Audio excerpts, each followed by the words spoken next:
Hello hi everyone అండి. మార్పి సాహితీ channel ప్రేక్షకులకు స్వాగతం సుస్వాగతం అండి. అంతా బాగున్నారా అండి? మేమంతా బాగున్నామండి. ఇంతకుముందు ఎపిసోడ్లో ఏం జరిగిందండి, కోమలి శరీరంలో ఉన్నటువంటి మోహనాత్మ ఏం ఆలోచించింది, తన చుట్టూ ఉన్నటువంటి మగవాళ్ళందరినీ ఒకసారి ఏడిపిద్దాము, ఆటాడుకుందాము అనుకుంది కదండి. ఆ ప్రయోగం ఆఫీసులో మొదలుపెట్టిన ఫలితంగానే వాళ్ళందరూ కళ్ళు తిరిగి అడ్డం పడిపోవడం, అప్పుడే వీరాస్వామి రావడం జరిగింది కదండి. ఇప్పుడు ఏం జరగబోతుందో ఈరోజు ఎపిసోడ్లో చూద్దామండి. సార్, మరేమో కోమలి గారికి ఇక్కడే కూర్చోవాలని ఉంది సార్, ఆమె సీటు ఇదివరకటిలాగా ఇక్కడే వేయించండి సార్ అన్నాడు కామేశ్వరరావు. అవును సార్, ఇక్కడే వేయించండి సార్ అందరూ కోరస్గా అన్నారు. సీతా బొమ్మలు మూతులు తిప్పుకున్నారు. అలా తిప్పుకున్నారు. వీల్లేదు, ఆమె ఇక్కడ కూర్చుంటే ఎలా? ఆమె నాకు నిమిషానికి ఒకసారి ఆమెతో నాకు పని తగులుతుంది వాళ్ళతో అని కోమల వైపు చూసి నువ్వురా అన్నట్టు కళ్ళసైగ చేసి క్యాబిన్లోకి వెళ్ళిపోయాడు వీరాస్వామి. ఏంటి ఏంటి ఏంటి నీ సీటు ఇక్కడే అయితే నువ్వక్కడ కూర్చున్నావే? కోపాన్ని అణుచుకుంటూ అడిగాడు అతను. అంటే నేను అక్కడ కూర్చోకపోతే వాళ్ళకి బోరు కొడుతుందని అంటుంటేను కోపం దీర్ఘాలు తీసింది కోమలి. అదన్నమాట. బల్ల గుద్దాడు అతను కోపంగా. వాళ్ళు మంచివాళ్ళు కాదు, నిన్ను బుట్టలో వేసుకోవాలని చూస్తున్నారు. నేను వాళ్ళ బుట్టలో పడనులే, నీ బుట్టలోనే పడతాను చిలిపిగా అంది ఆమె పైటను కిందికి జారేస్తూ. ఆమె చేసిన ఏకవచన ప్రయోగానికి అతను ఉక్కిరి బిక్కిరి అయిపోయాడు. ఏంటి నువ్వు అంటున్నావు? నేను నీకు బాస్నని మర్చిపోయావా? మొహం చిట్లించి అడిగాడు. సారీ, మీరు బాస్ కదూ, ఇక ముందు బాస్ దగ్గర ఎలా ఉండాలో అలాగే ఉంటానండి. ఐఎమ్ ఎక్స్ట్రీమ్లీ సారీ అంటూ బయట నిండా కప్పుకుంది కోమలి. ఓ, భలే ఇబ్బంది పెట్టేస్తున్నావు, తలకాయ పట్టుకున్నాడు అతను. సరే సరే, నేను నీకు బాస్ని కానులే, నేను నీకు ఫ్రెండ్నే అనుకో. థ్యాంక్ యూ స్వామి బయట జారేసింది కచ్చిగా. కానీ స్టాఫ్ అందరి ముందు కాస్త మర్యాద ఇవ్వు, ఏం అదొకటి గుర్తుంచుకో సరేనా? లేకపోతే బాగుండదు కదా మరి, అదన్నమాట అని చిన్నగానే అవ్వాడు. అలాగే డియర్ అంటూ ఆమె అతని అరచెయ్యి పట్టుకుని మెల్లగా నొక్కింది. గిలగిల్లాడి చావాలి విధవా అని మనసులో అనుకుంది. ఊహించని విధంగా ఆమె అలా చేయి పట్టుకుని నొక్కేసరికి సంతోషం పట్టలేక ఒక్కసారి యాహూ అని అరిచాడు అతను. వెంటనే క్యాబిన్లోకి ఫ్యూను దూసుకొని వచ్చాడు. పిలిచారా సార్ అడిగాడు వాడు. నీ పేరు యాహూనా?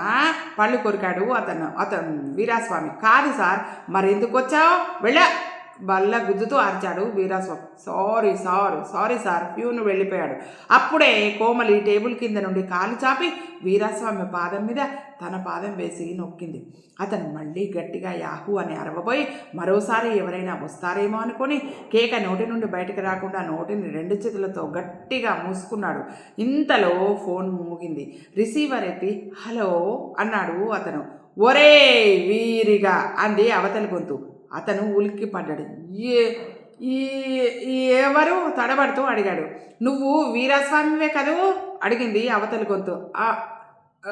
అవును చెప్పాడు వీరాస్వామి. చూడు, కోమలి సీటు నీ క్యాబిన్లోనే వేయించుకున్నావు కదూ, మర్యాదగా ఆమె సీటుని ఇదివరకట్లా బయటికి మార్పించు గంభీరంగా అన్నాడు అవతలి వ్యక్తి. నువ్వెవరు? నేనెవరైతే నీకెందుకులే, ముందు నేను చెప్పినట్టు చెయ్యకపోతే ఏం చేస్తావు పింకంగా అన్నాడు అతను. ఏం చేస్తానా? ఆ కోమలికి నీకు అక్రమ సంబంధం ఉందని, అందుకే ఆమె సీట్ను నీ క్యాబిన్లోకి మార్పించుకున్నామని మీ కంపెనీ చైర్మన్కి కంప్లైంట్ చేస్తాను. అంతేకాదు, మీ ఇంటికి ఫోన్ చేసి మీ ఆవిడకు కూడా చెప్తాను. నీ ఇష్టం, తర్వాత ఏమనుకుంటావో ఏం చేస్తావో కరుకుగా అంది అవతలి కంఠం. వీరాస్వామి చేతిలోని రిసీవర్ జారి కింద పడబోయింది. రిసీవర్ కింద పడకుండా గట్టిగా పట్టుకొని హలో అన్నాడు. కానీ అవతలి వ్యక్తి అప్పటికే ఫోన్ కట్ చేశాడు. వీరాస్వామి రిసీవర్ క్రెడిట్ చేసేసి ఆమె వంక అనుమానంగా చూశాడు. తన బాధ భరించలేక ఆమె ఎవరితోనైనా అలా ఫోన్ చేయించిందోనైనామని ఆమె ముఖం చూస్తుంటే కానీ అలా అనిపించలేదు వీరాస్వామికి కోమలి ముఖంలో ఉన్న ఎక్స్ప్రెషన్స్. ఏంటి సార్ ఏమైంది అని అడిగింది ఆమె. ఏం లేదు, నువ్వు ఇదివరకట్లాగా బయటే కూర్చుంటావా అడిగాడు అతను. ఏం పర్వాలేదు, నేను ఇక్కడే కూర్చుంటాను, నీకేమైనా అభ్యంతరమా? నాకేం అభ్యంతరం, ఇట్స్ ఏ ప్లెజర్ అన్నాడు ఆమె గుండెల వంక చూస్తూ. కానీ ఇదివరకు అక్కడ కూర్చున్న ఇప్పుడు కొత్తగా ఇక్కడ కూర్చుంటే ఎవరైనా ఏమైనా అనుకుంటారేమోనని అదన్నమాట నసిగాడు. అలాగైతే అంది ఆమె. నువ్వు వెళ్ళు, నేను నీ టేబుల్ని ఫ్యూన్తో బయటికి పంపించేస్తాను, నిన్ను లోపలికి పిలుస్తుంటానులే, నువ్వేం బాధపడకు అన్నాడు అతను. ఆమె బయటికి వెళ్ళిపోయింది. అతను ఆలోచించడం మొదలుపెట్టాడు. ఇందాక ఫోన్ చేసింది ఖచ్చితంగా ఎవరో స్టాఫ్ మెంబరే అయి ఉంటారు. ఎవరై ఉంటారబ్బా? అది ఎవరో రహస్యంగా పన్నిన కుట్ర, జీవితాంతం అది బయటపడదు. ఉన్న 4 వెంట్రుకల్ని పీక్కుంటూ బాధగా అరిచాడు అతను. ఫ్యూను లోపలికి దూసుకువచ్చాడు. పిలిచారా సార్ అడిగాడు అతను. నేను ఏ రకమైన శబ్దం చేసినా నువ్వు లోపలికి వచ్చేలా ఉన్నావే మండిపడ్డాడు అతను. Sorry sir. ఫ్యూను వెళ్ళబోయాడు బయటికి. ఆగు, నా తల బద్దలైపోతుంది, కాస్త వేడి టీ తీసుకురా. దానికంటే ముందు ఈ టేబుల్ కుర్చీ ఇది ఎక్కడ ఉన్నాయో అక్కడనే వేసే బయట. అలాగే సార్ సంబరంగా అన్నాడు ఫ్యూను. 2 రోజులు గడిచిపోయాయి. కోమలి ఆఫీసులోని మగాళ్ళందరినీ నానా రకాలుగా రెచ్చగొట్టి చంపుతూ ఉంది. వీరాస్వామి కోమలిని చీటికి మాటికి లోపలికి పిలుస్తూ పడరాని అవస్థలు పడుతున్నాడు. ఆ రోజు ఆ ఆఫీస్లో ప్రశాంత్ అనే వ్యక్తి కొత్తగా చేరాడు, పర్సనల్ ఆఫీసర్ క్యాడర్లో. ప్రశాంత్ చూడ్డానికి స్మార్ట్గానే ఉన్నాడు, తెలివైన వాడిలా కూడా కనిపించాడు కోమలి కంటికి. కోమలి మగాళ్ళందరినీ పిచ్చివాళ్ళని చేసి ఆడించడం మొదటి రోజే గమనించాడు ప్రశాంత్. మగాళ్ళంతా కోమలి గురించి అంత క్రేజీగా పడిచేస్తుంటే ప్రశాంత్ ఆమెను ఆవగింజంతైనా పట్టించుకోలేదు. చాలా డిగ్నిఫైడ్గా బిహేవ్ చేస్తున్నాడు. పెద్ద హీరోలా పోజు కొడుతున్నాడే, వీడి పని పట్టాలి మనసులో అనుకుంది కోమలి. సీరియస్గా తన పని చేసుకుంటున్న ప్రశాంత్ వంక చూస్తూ ఎవరో దగ్గరగా వచ్చిన అలికిడికి ప్రశాంత్ తల ఎత్తి చూశాడు. ఎదురుగా కోమలి నిల్చొని ఉంది.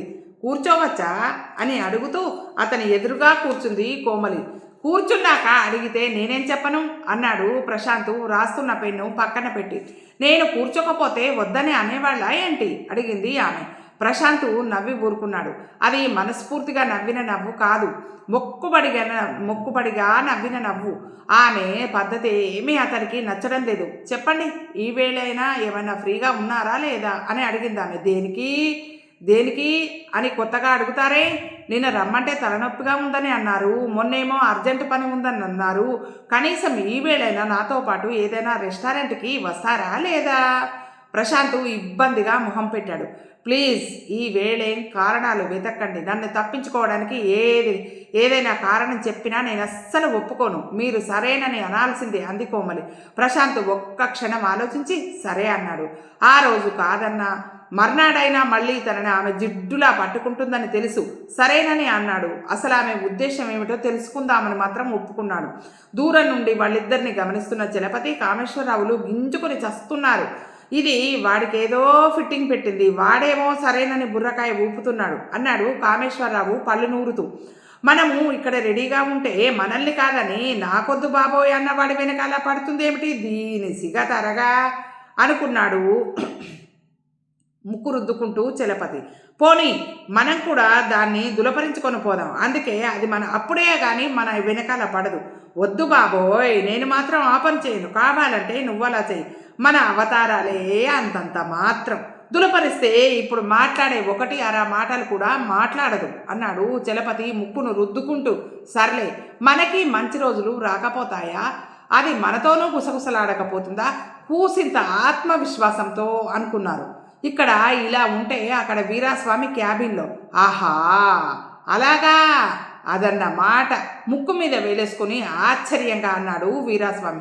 అవును సార్, ఆ కోమలిలో మార్పు వచ్చాక, అంటే కోమలి చాలా చలాకీగా అయిపోయాక ఆఫీస్కి ఒక్కరు కూడా సెలవు పెట్టడం లేదు సార్.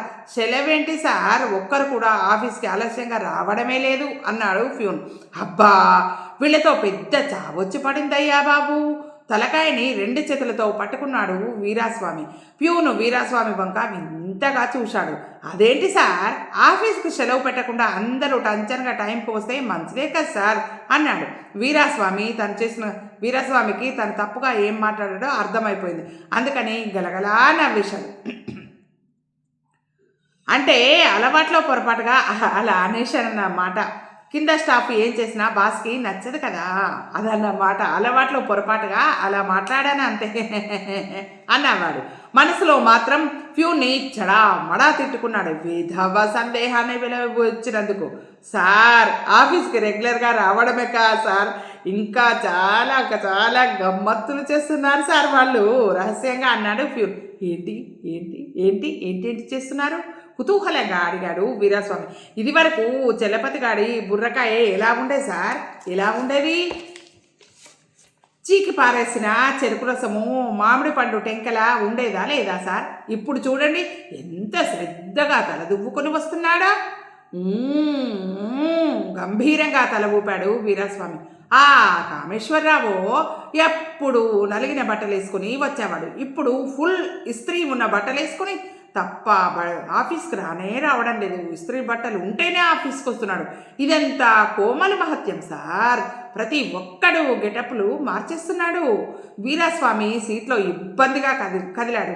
ఆ మాటల్ని ఫ్యూను తననే ఉద్దేశించి అంటున్నట్టుగా అనిపించింది వీరాస్వామికి. కారణం, వీరాస్వామి ఆ రోజు పూల షర్ట్ వేసుకొని వచ్చాడు. సరే సరే, వాళ్ళ గెటప్పుల గురించి మనకెందుకు కానీ ఆఫీస్లో శ్రద్ధగా పనిచేస్తే అంతే చాలు అదన్నమాట. అంతేనా? నన్ను క్షోభ పెట్టే విషయాలు ఇంకా ఏమైనా ఉన్నాయా? పళ్ళు నూరుతూ అన్నాడు వీరాస్వామి. మరేమో కొత్తగా మన ఆఫీస్లో ప్రశాంత్ జాయిన్ అయ్యాడు కదా సార్. ఏం అతను కూడా కోమలికి సైట్ కొడుతున్నాడా? పాపం, అతను మనలాంటి వాడు కా సార్. ఏంటి మనలాంటి వాళ్ళు అంటున్నావు? నన్ను కూడా కల్పిస్తున్నావు? ఈ ఆఫీస్లో ఉండాలని అనుకుంటున్నావా లేదా? మిర్రి చూశాడు వీరాస్వామి. సారీ సార్, నాలుక కొరుక్కున్నాడు ఫ్యూన్. నా ఉద్దేశము అతను మాలాంటి వాడని అని అలవాట్లో పొరపాటుగా అనేసాను. మాలాంటి వాడే సార్, మనలాంటి వాడు కాదు సార్, మాలాంటి వాడే. కాదు కాదు కాదు కాదు వాళ్ళలాంటి వాడు కాదని సార్. ఆమె పనిగట్టుకొని అతనితో మాట్లాడుతుంది సార్. అబ్బా, వీరాస్వామి తల రెండు చేతులతో పట్టుకున్నాడు బాధగా. ఏంటి సార్ తలనొప్పి అడిగాడు ఫ్యూన్. అవును, నువ్వింకా వెళ్ళి నీ పని నువ్వు చేసుకో. ప్యూను వెళ్ళిపోయాడు. సాయంత్రం ఆఫీసు నుండి ఇంటికి వెళ్దామని సీట్లోంచి లేచి ఎందుకో తన వెనుక వైపు ఉన్న కిటికీలోంచి బయటకు చూసిన వీరాస్వామి ఒక్కసారిగా ఉలిక్కిపడ్డాడు. ప్రశాంత్, కోమలి ఇద్దరు పక్కపక్కనే నడుస్తూ మాట్లాడుకుంటూ ఆఫీస్ బయటికి వెళ్తున్నారు. బటర్ స్కాచ్ ఐస్ క్రీమ్ స్పూన్తో కాస్త తీసి నోట్లో పెట్టుకుని చప్పరించింది కోమలి. తర్వాత మెల్లగా బయట జార్చి ప్రశాంత్ వైపు చూసింది. ప్రశాంత్ ఆమె వంక చూడకుండా తన ముందున్న ఐస్ క్రీమ్ని స్పూన్తో కాస్త తీసి చప్పరిస్తున్నాడు. కోమలి మెల్లగా తన మోకాల్ని ప్రశాంత్ మోకాలికి ఆనించింది. ప్రశాంత్ తన కాల్ని వెనక్కి జరుపుకున్నాడు. కోమలి చిన్నగా దగ్గింది. ప్రశాంత్ ఆమె వైపు చూశాడు. ఆమె బయట ఉన్న ఇంకా పక్కకి తొలగేసింది. ప్రశాంత్ మళ్ళీ చూపులు తిప్పుకున్నాడు. కోమలి ప్రశాంత్ చేతి మీద తన చెయ్యి వేసింది. ప్రశాంత్ అతను ఆమె వంక చురుకుగా చూశాడు. ఏంటి, ఏమైనా మాట్లాడొచ్చు కదా, ఇలా మౌనంగా కూర్చోవడానికా నేను మిమ్మల్ని రెస్టారెంట్కి రమ్మని పిలిచింది అడిగింది ఆమె. ఆమె చేతి కింద ఉన్న తన చేతిని వెనక్కి లాక్కున్నాడు. మీకు నాతో రెస్టారెంట్కి రావడం ఇష్టం లేదు కదూ? అలా అని కాదు అన్నాడు ప్రశాంత్. 2 క్షణాలు ఆగి మళ్ళీ అన్నాడు. సందర్భం వచ్చింది కాబట్టి చెప్తున్నాను. మీరు ఆఫీస్లో అంటే సందేహిస్తూ అడిగాడు. చెప్పండి అంది కోమలి. ఆఫీస్లో మీరు ప్రవర్తించే తీరు నాకు నచ్చడం లేదు. ఏం నచ్చడం లేదు అడిగింది కోమలి. మగాళ్లతో మీరు అతిగా ప్రవర్తిస్తున్నారు. నేనా? అతిగానా? ఆశ్చర్యం నటిస్తూ అడిగింది కోమలి. వాళ్ళని ఊరికే రెచ్చగొడుతుంటారు. నాకు తెలుసు మీరు కావాలనే అలా చేస్తూ వాళ్ళని ఏడిపిస్తున్నారు అని. కానీ అది మంచి పద్ధతి కాదండి. ఏది మంచిది కాదు? వాళ్ళ ప్రవర్తన బాగుందా? వాళ్ళేం చేస్తారు? ఏం చేస్తారా? ఫైల్ ఇస్తున్నప్పుడు తీసుకుంటున్నప్పుడు కావాలనే చేతులు తాకుతూ ఉంటారు. వెకిలి వేషాలు వేస్తూ ఉంటారు. దొంగ నా కొడుకులు. వాళ్ళని నడ్డి మీద తంతే గాని బుద్ధి రాదు వెధవలు. ఆవేశంగా అంది కోమలి. ఆమె ఉపయోగించిన భాషకి ఉలిక్కి పడ్డాడు ప్రశాంత్. అందుకే కసిగా వాళ్ళని అలా ఏడిపించాలని అనుకున్నాను అంది కోమలి 2 క్షణాలాగి. కానీ అంతలోనే ఆమెలోని మోహన ఆత్మకి గుర్తొచ్చింది. ఇదివరకు తను కూడా ఆడాళ్లతో అలా ప్రవర్తించేవాడని. ఆ క్షణంలో గిల్టీగా అనిపించింది కోమలికి. అంటే ఆడ మగ మధ్య అట్రాక్షన్ ఉంటుందనుకోండి, వయసులో ఉన్నప్పుడు అలా చేయడం సహజమే. కానీ పెళ్ళై పిల్లలున్న వాళ్ళు, ముసలి వాళ్ళు అలా క్రేజీగా వెకిలిగా ప్రవర్తిస్తేనే చావగొట్టాలని అనిపిస్తుంది. పూర్వపు తన ప్రవర్తన తనను తాను సమర్థించుకుంటూ అంది ఆమె. అంటే పూర్తిగా వ్యతిరేకించకుండా, పూర్తిగా సమర్థించకుండా కొంత కరెక్టే అని, కొంత తప్పని చెప్పింది. పూర్వపు అలా ఎంత సమర్థించుకున్నా తను ఇదివరకు చేసింది తప్పని మోహన ఆత్మకైతే తెలుసు. అయితే నన్ను కూడా వాళ్ళందరినీ ఏడిపిస్తున్నట్టు ఏడిపించాలని అనుకుంటున్నారన్నమాట. చిరునవ్వు నవ్వుతూ అన్నాడు ప్రశాంత్. కోమలి బయట సర్దుకుంది. అలా కాదులేండి అంది. లేకపోతే ఇదంతా నాకు పరీక్ష మరి. కోమలి నవ్వింది. ఇంకా టాపిక్ వదిలేయండి. ఇద్దరు ఐస్ క్రీమ్ తినడం ముగించారు. ఇంకా బయలుదేరదామా? ఆమె వంక చూస్తూ అడిగాడు అతను. కోమలి సరే అన్నట్టు తల ఊపింది. బిల్ పే చేసి ఇద్దరు రెస్టారెంట్లోంచి బయటికి వచ్చేశారు. పాపం ప్రశాంత్ మంచోడే అనుకుంది ఆమె మనసులో. రెస్టారెంట్ బయటకు వచ్చి 4 అడుగులు వేశారో లేదో అప్పుడే ఆ వైపుగా వచ్చిన జగ్గు వీరులు వారికి ఎదురుపడ్డారు. వాళ్ళు ఆమెను చూశారు. ఆమె కూడా వాళ్ళని చూసింది. ఆ రోజు తనని చూసి భయంకరంగా కేకపెట్టి పారిపోయిన వారిగా ఆమెను గుర్తించింది. ఆమెని చూసిన జగ్గు వీరులు షేక్ అయిపోయారు. బాబోయ్ అని భయంతో కేకపెట్టి వెనక్కి తిరిగి పరుగులు అంకించుకున్నారు ఇద్దరు. ఆమె చాలా కన్ఫ్యూజ్ అయిపోయింది. వాళ్ళు తనని చూసి ఎందుకంత ఇదిగా భయపడుతున్నారో ఆమెకి బొత్తిగా అర్థం కాలేదు. ప్రశాంత్ కూడా చాలా కన్ఫ్యూజ్ అయిపోయాడు. ఎవరు వాళ్ళు? ఎందుకలా మిమ్మల్ని చూసి భయపడి పరుగు తీస్తున్నారు అడిగాడు ఆమెని. ఏమో వాళ్ళెవరో నాకు కూడా తెలీదు. ఇదివరకోసారి కూడా నన్ను చూసి అలాగే పరుగు తీశారు అందామె అయోమయంగా. ప్రశాంత్ ఆమె వంక అపనమ్మకంగా చూశాడు. వాళ్ళెవరో ఆమెను చూసి అంత భయంగా పరుగు తీస్తుంటే వాళ్ళు తనకు తెలియదని అంటుందేమిటి? అయినా ఎద్దుల్లా ఉన్నారు ఇద్దరు మగాళ్ళు. ఒక ఆడపిల్లని చూసి అంత ఇదిగా ఎందుకు భయపడ్డారు? ఏమీ అర్థం కాక బుర్రగొక్కున్నాడు ప్రశాంత్. ఇదండి ఈరోజు ఎపిసోడ్. మరి ఈ డౌట్ ఎట్లా క్లారిఫై అవుతుంది ప్రశాంత్కి అనేది రేపటి ఎపిసోడ్లో చూద్దామండి. ఈ ఎపిసోడ్ మీకు నచ్చినట్టయితే లైక్ చేయండి, షేర్ చేయండి. మన మార్తి సాహితీ ఛానల్ని సబ్స్క్రైబ్ చేయండి. మనందరం ఆనందంగా, ఆరోగ్యంగా, సుఖంగా, సంతోషంగా ఉండాలని ఎల్లవేళలా మనస్ఫూర్తిగా కోరుకునే మీ మార్తి సాహితీ ఛానల్ నుండి రేపటి ఎపిసోడ్లో మళ్ళీ కలుసుకుందామండి. ఉంటానండి.